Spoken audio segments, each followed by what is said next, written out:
अजिबात नाही विसर पडला. तुला जसा प्रश्न विचारायचा विसर नाही पडलेला, तसं मला पण तसा विसर पडलेला नाही. पण आपल्याला सगळ्यांना माहिती आहे पत्रकार मित्रांनो, जागतिक स्तरावर ज्या वेळेस इंधनाच्या किमती वर खाली होतात, आता पेट्रोल डिझेलच्याही किमती, दी ग्रेट अमेरिकेचे राष्ट्राध्यक्ष ट्रम्प आल्यापासून त्यांनी अशा प्रकारची काही परिस्थिती निर्माण केली टॅक्स लावल्यामुळं, की सगळी जरा शेअर मार्केट जगातलं अनेक देशातलं गडगडलेलं आहे.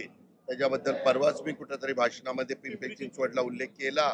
आणि या संदर्भात चांगलं माहिती आहे आम्हालाही, जनतेने त्यांना सुखाचं समाधानाचं जीवन जगता यावं म्हणून निवडून दिलेलं आहे. तुझ्यासारख्यावर असे प्रश्न विचारायची पाळी येऊ नये म्हणून आम्हाला निवडून दिलेलं आहे.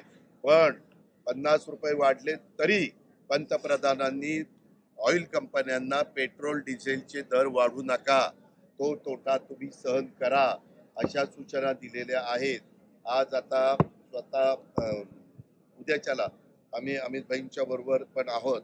त्यावेळेस साधारण काय केंद्र सरकार ह्याबद्दलची भूमिका घेणार याबद्दल आम्ही चर्चा करू.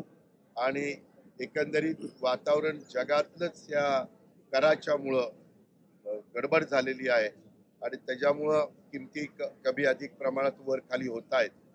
पण ह्या लवकर पूर्वपदावर याव्यात अशी प्रकारची